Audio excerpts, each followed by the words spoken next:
Olá, alunos do Manuel Novaes. Estamos iniciando o ano de 2021, né, nos cursos de piano, acordeon e outros tipos de teclados que nós estamos disponibilizando, né, essa flexibilidade por conta dessa questão do ensino remoto. Não sei se todos estão com instrumento. Então, instrumentos como escaleta, aplicativos de celular, de computador, vão servir também como ferramentas para que a gente possa tentar desenvolver esse ensino à distância. Então, por isso que a gente vai ter um conteúdo um pouco mais genérico, mas quando for um material mais específico, por exemplo, o acordeon, eu vou estar diferenciando esse material e sinalizando para vocês nas atividades que vão ser sempre passadas pelo Classroom, né, que é o Google Sala de Aula, onde vai ser o nosso ponto de encontro oficial. Essa vai ser a aula número 1, onde a gente vai ver conceitos de revisão. Acredito que a maioria de vocês já conhecem, mas a gente precisa revisar para nivelar todos, para que nenhum tenha dúvida. E a gente vai começar com a questão de como conhecer o teclado. E em seguida, né, nas próximas aulas, a gente vai ter assuntos um pouco mais com níveis mais avançados.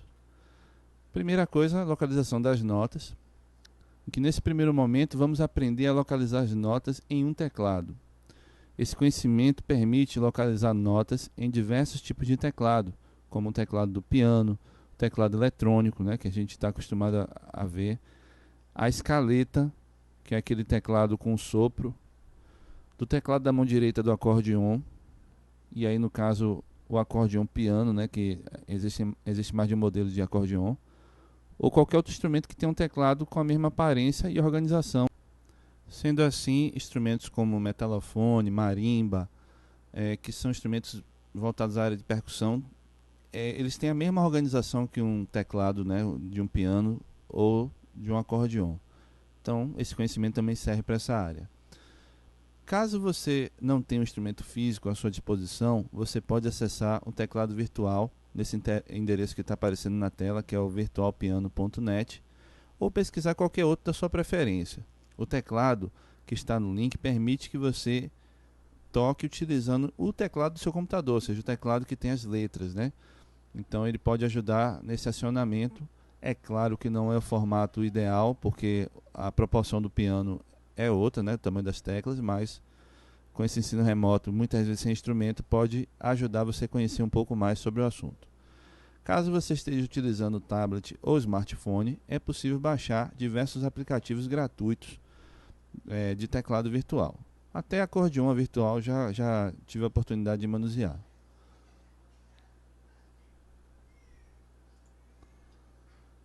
Localização das notas. Ao olharmos um teclado, não vemos as notas escritas. Por isso, existe uma técnica que permite identificar facilmente onde fica cada uma delas. Observe que existem 2 teclas pretas e em seguida 3 teclas pretas. A tecla branca que fica logo à esquerda das 2 teclas pretas é o Dó, enquanto que a tecla branca que fica logo à direita das 3 teclas pretas é o Fá. Nesse formato, criamos 2 grupos fáceis de memorizar. O primeiro grupo, que é o Dó, Ré, Mi, e o segundo grupo, que é o Fá, Sol, Lá, Si. Dica: é importante conhecer a ordem das notas naturais, tanto de forma crescente, Dó, Ré, Mi, Fá, Sol, Lá, Si, como de forma decrescente, Dó, Si, Lá, Sol, Fá, Mi, Ré, Dó. Por que isso? Porque, inclusive, os próximos assuntos são voltados à leitura em partitura. Então, quando você lê uma partitura, você tanto tem que ter o conhecimento da sequência de notas de forma crescente, ou seja, cada linha que você vai subindo, você vai acrescentando, né, linhas e espaços, você vai acrescentando notas mais agudas, que está em ordem crescente. Quando você precisa descer na partitura, ou seja, as bolinhas que indicam onde fica cada nota vão descendo, então você necessita de conhecer isso de maneira decrescente. Por isso que é importante desenvolver isso. Então, vale a pena ler e reler essa ida e volta até memorizar. Também algo importante, porque a gente vai precisar também para exercícios com harmonia, é memorizar o nome das cifras. Vocês observam que C é igual a Dó, D é igual a Ré, E é igual a Mi F igual a Fá, G igual a Sol, A igual a Lá e B igual a Si. Aí é uma questão de memorização, basta vocês praticarem até ficar com isso na memória. A numeração dos dedos é outro ponto importante. Outra informação importante é a numeração dos dedos. Na mão direita, contamos do polegar até o mínimo, usando o número 1, 2, 3, 4, 5.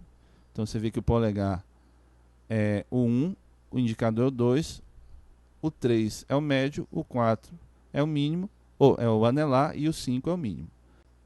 Na mão esquerda a gente observa que é como se fosse um espelho, né? Na mesma proporção que vai caminhando para a direita, 1, 2, 3, 4, 5, de maneira invertida a gente vê que também é 1, 2, 3, 4, 5. 1 polegar, 2 indicador, 3 é o dedo maior, né? E anelar é o 4 e o mínimo é o 5. Você vê que está de uma maneira invertida da outra. Então cuidado para não achar que o mínimo da mão esquerda é número 1 também. Na verdade é o número 5.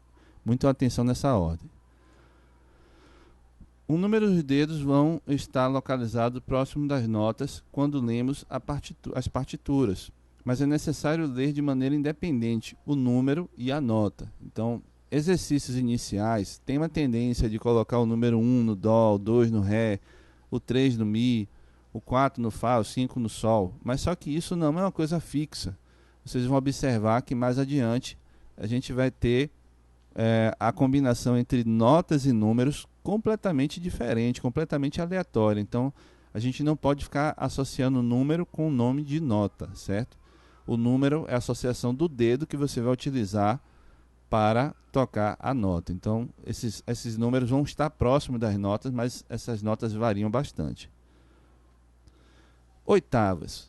As oitavas vão se repetindo com o mesmo nome, mas com algumas características diferentes, ou seja, as notas, né, a gente vai observar quais são as notas que estão presentes na oitava, a gente vai observar que quanto mais à esquerda a gente vai ter som mais grave, mas no que a gente vai caminhando para a direita, essas oitavas vão aparecendo de novo com os mesmos nomes, mas só que com características diferentes, ou seja, as notas vão ficando cada vez mais agudas, elas vão se repetindo, mas só que de maneira mais aguda. Quando eu toco Dó, Ré, Mi, Fá, Sol, Lá, Si e depois prossigo para as próximas teclas, eu vou formando uma nova sequência de Dó, Ré, Mi, Fá, Sol, Lá, Si. A diferença é que as notas vão ficando mais agudas. Cada vez que saímos de uma nota Dó e alcançamos o próximo Dó, percorremos 8 notas. Por conta disso, chamamos essa distância de oitava. Isso ocorre com todas as outras notas. Por exemplo, se sairmos da nota Sol até a próxima nota Sol, também completamos uma oitava. Qualquer nota vai ter essa chance, né, essa característica de completar uma oitava quando a gente subir, né, for caminhando com as notas até alcançar o nome dela de novo, né, porque elas vão se repetindo. A oitava pode ser construída de forma crescente, ou seja, saindo de uma nota grave para uma nota mais aguda, do mesmo nome, ou vice-versa, de forma decrescente, saindo de uma nota aguda para uma nota mais grave com o mesmo nome. Ou seja, se eu fizer Dó, Ré, Mi, Fá, Sol, Lá, Si, Dó, eu estou caminhando de maneira crescente, né? Dó, Ré, Mi, Fá, Sol, Lá, Si, Dó. Então você vê que Dó mais grave, Dó mais agudo. A gente vai ter uma diferença, o nome é o mesmo, mas a gente percebe que é o mesmo Dó mais agudo. E se eu quisesse voltar, Dó, Si, Lá, Sol, Fá, Mi, Ré, Dó, a gente fez uma oitava abaixo, ou seja, uma oitava de maneira decrescente. Então a gente tem que ter atenção tanto na ida como na volta. As oitavas podem ser somadas e acumuladas. Se eu percorrer uma primeira oitava e logo em seguida percorrer mais uma oitava, posso dizer que a nota está 2 oitavas acima em relação ao ponto de partida. Ou seja, um teclado, por exemplo, a maioria dos teclados que são vendidos, eles são de 5 oitavas. A maioria dos teclados que são vendidos, eles são de 5 oitavas. Existem, claro, o piano que tem 7 oitavas e mais algumas notas extras, né, dessas 5 oitavas, tanto no início dele como no final dele. E existem pianos elétricos também que tem essas 7 oitavas. O acordeon, geralmente o de 80 baixos e 120 tem uma média de 3 oitavas.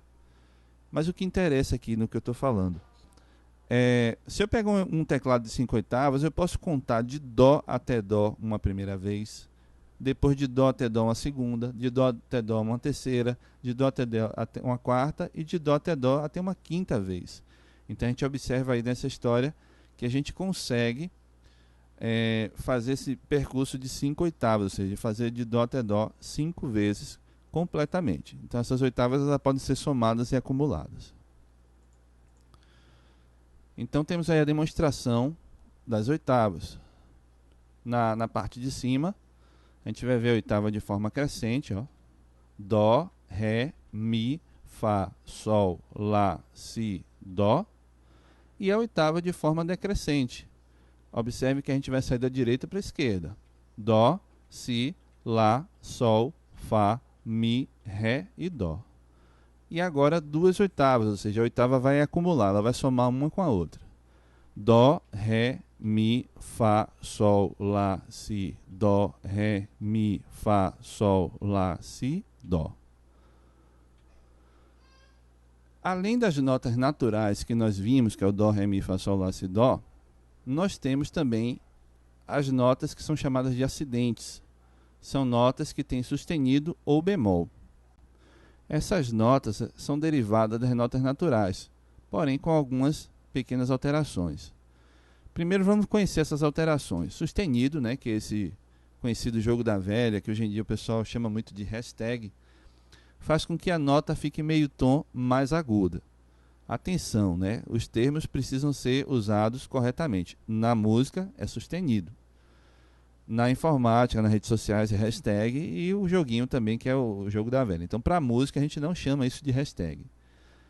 Então, esse sustenido faz com que a nota fique meio tom mais aguda, enquanto que o bemol, ele caminha de maneira contrária. Ele faz com que a nota fique meio tom mais grave. Então, eu fiz aqui uma reta numérica de matemática, que nem a gente usa, por exemplo, um termômetro. Um grau acima de zero, abaixo de zero, é semelhante, não tem dificuldade. Então, nessa reta eu coloquei o zero como elemento neutro e na direita eu coloquei um meio, né, ou seja, meio tom, se a gente for comparar com a música, para cima. E na esquerda eu coloquei meio tom negativo, né, que a gente vai comparar aqui agora embaixo, o Sol como elemento neutro, equivalente a esse zero. E a gente caminhou para os agudos, observe que na direita nós temos os agudos, meio tom. Ou seja, a gente juntou aí a matemática com a música, né? E percebeu que a gente caminhou meio tom para os agudos. Então a gente chama isso de Sol sustenido. Enquanto que se a gente for para a esquerda, esse Sol caminhou em direção aos graves, meio tom. Então ele ficou meio tom mais grave. Todas as notas podem ser apresentadas como naturais quando elas aparecem sozinhas. E também podem aparecer acompanhadas pelo sustenido. Apenas as notas Mi e Si não possuem sustenidos, ou seja, todas as outras possuem. Todas as notas também podem ser apresentadas como naturais quando elas aparecem sozinhas e também podem aparecer acompanhadas pelo bemol.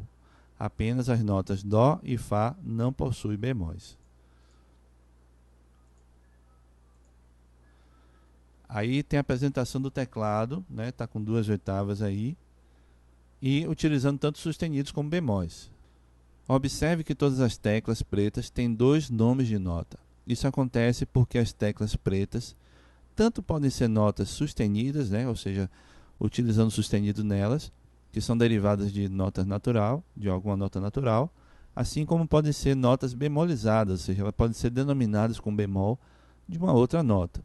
Por exemplo, Dó sustenido ou Ré bemol, é a primeira tecla preta que aparece na tela. Tanto ela pode ser uma nota Dó que ficou meio tom mais aguda, como ela pode ser uma nota Ré que ficou meio tom mais grave. O fato de ter 2 nomes não faz com que a nota tenha 2 sons diferentes, ou seja, o som da nota é o mesmo. Mas o nome depende da nota natural da qual se tomou por base para encontrar a nota com acidente. Ou seja, se eu estou pensando em Dó e deixei ele meio tom mais agudo, então a gente vai chamar de Dó sustenido.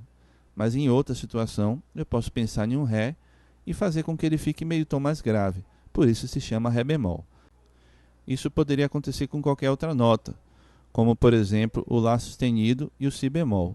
Observe que o Lá sustenido deixou a nota meio tom mais aguda, que era o Lá, que ficou meio tom mais agudo, e o Si bemol foi o Si, que ficou meio tom mais grave. Então, esse é o padrão básico para que a gente possa entender essa relação de sustenidos e bemóis.